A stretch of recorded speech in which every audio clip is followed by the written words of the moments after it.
Good morning and a warm welcome to your show, Sunny Mornings in Boston. I'm your host, Melissa, and it's Wednesday, September 25th. You'll be interested to know. 247 years ago, today in 1777, Philadelphia, then the American capital, was occupied by British forces during the American Revolution. This strategic occupation, which lasted nearly 9 months, aimed to disrupt the Continental Congress and weaken the American fight for independence. No such luck, Sir William. Have yourself another crumpet and bugger off. So now you know. And now, it's time for the weather report. It looks like we're in for some mostly cloudy weather today, with a high near 63 and a light east wind. Tonight, there's a chance of rain showers after 11, with cloudy skies and a low of 58. For all you beach runners out there, the first high tide Wednesday will be at 6, with a low tide at 11:30.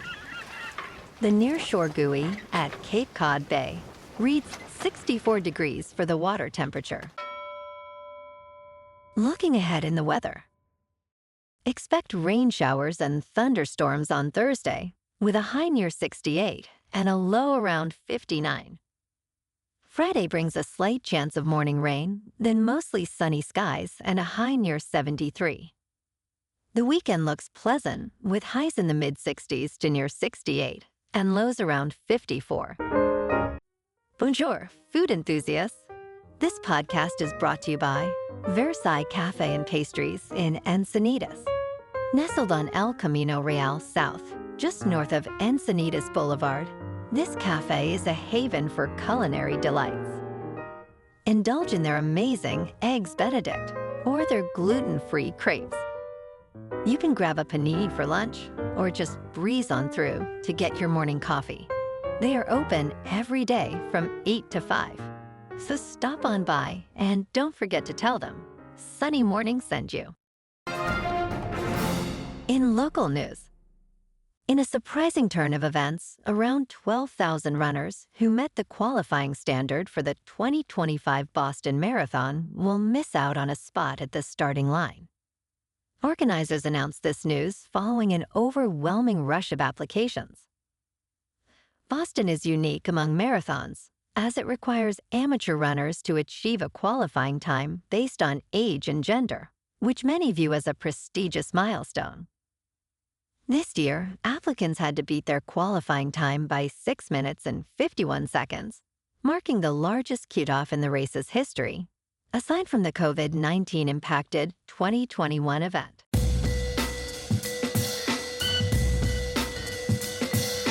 Now on to sports. Hall of Fame quarterback Brett Favre has revealed that he has been diagnosed with Parkinson's disease. This places him among the 1 million people living with the condition in the United States. According to John Lair, the chief executive officer of the Parkinson's Foundation, an estimated 90,000 people will receive this diagnosis this year alone. Parkinson's is a progressive nervous system disorder affecting movement. Lair noted that a combination of genetic and environmental factors, such as head injuries and pesticide exposure, may contribute to the disease. Notable figures like actor Michael J. Fox and boxer Muhammad Ali have also faced this challenge. In local sports, last night, the Sox edged out the Blue Jays 6-5 in a thrilling 10-inning game in Toronto.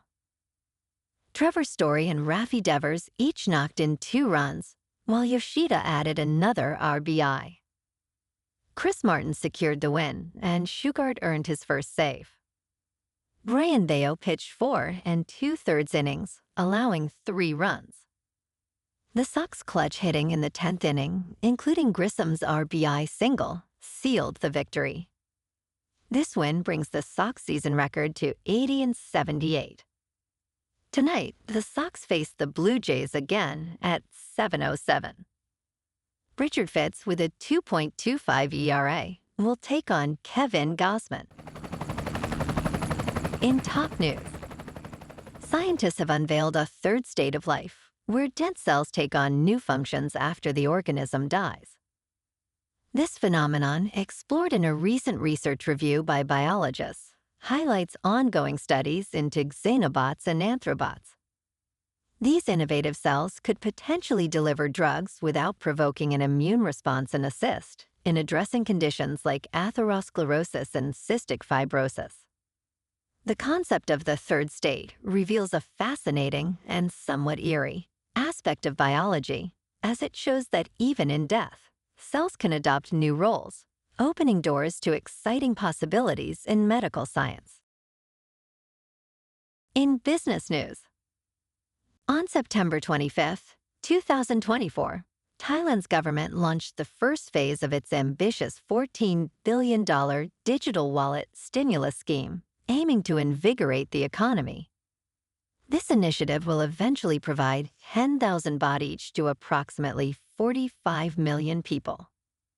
Initially, cash will be distributed to 14.5 million welfare card holders and disabled individuals, expected to conclude by the end of the month.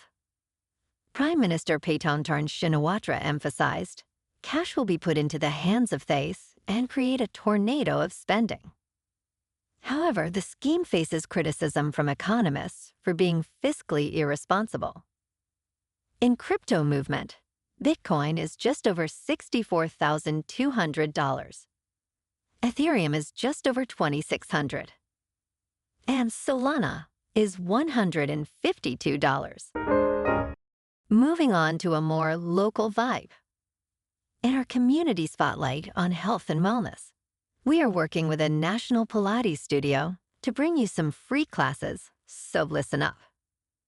Check out Club Pilates, with several locations in the Boston area. Pilates presents a comprehensive wellness approach, cultivating strength, reducing tension, and elevating mental well-being. Scientific research affirms its benefits. So now you can check out Club Pilates for a free class.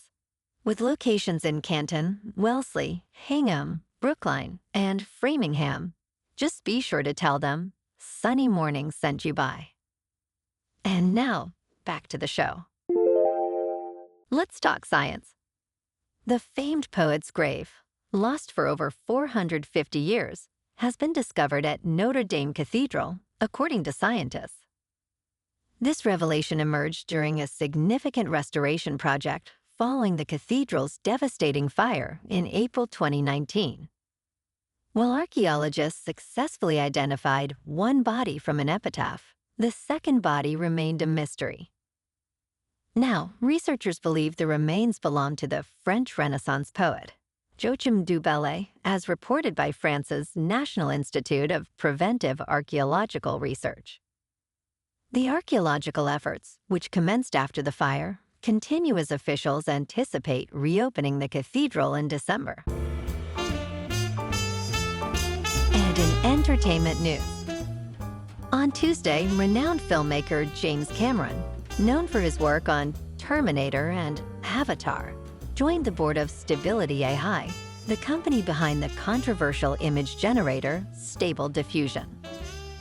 This innovative technology, launched in 2022, creates images from text descriptions but has faced criticism. Cameron stated, "I have spent my career seeking out emerging technologies that push the very boundaries of what is possible, all in the service of telling incredible stories." He emphasized that generative artificial intelligence and computer-generated imagery are the next wave in storytelling, reflecting ongoing concerns about the impact of artificial intelligence on society. Well, alrighty folks, it's time for the quote of the day.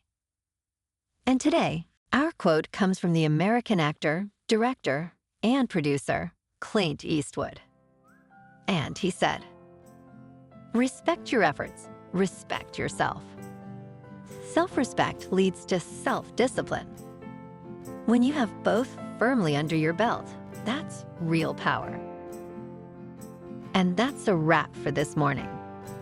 You can check out our Instagram, YouTube, and TikTok for some captivating aerial videos with local news and the weather reports. Have an amazing day, my good friends. We'll see you tomorrow with another episode of Sunny Mornings in Boston.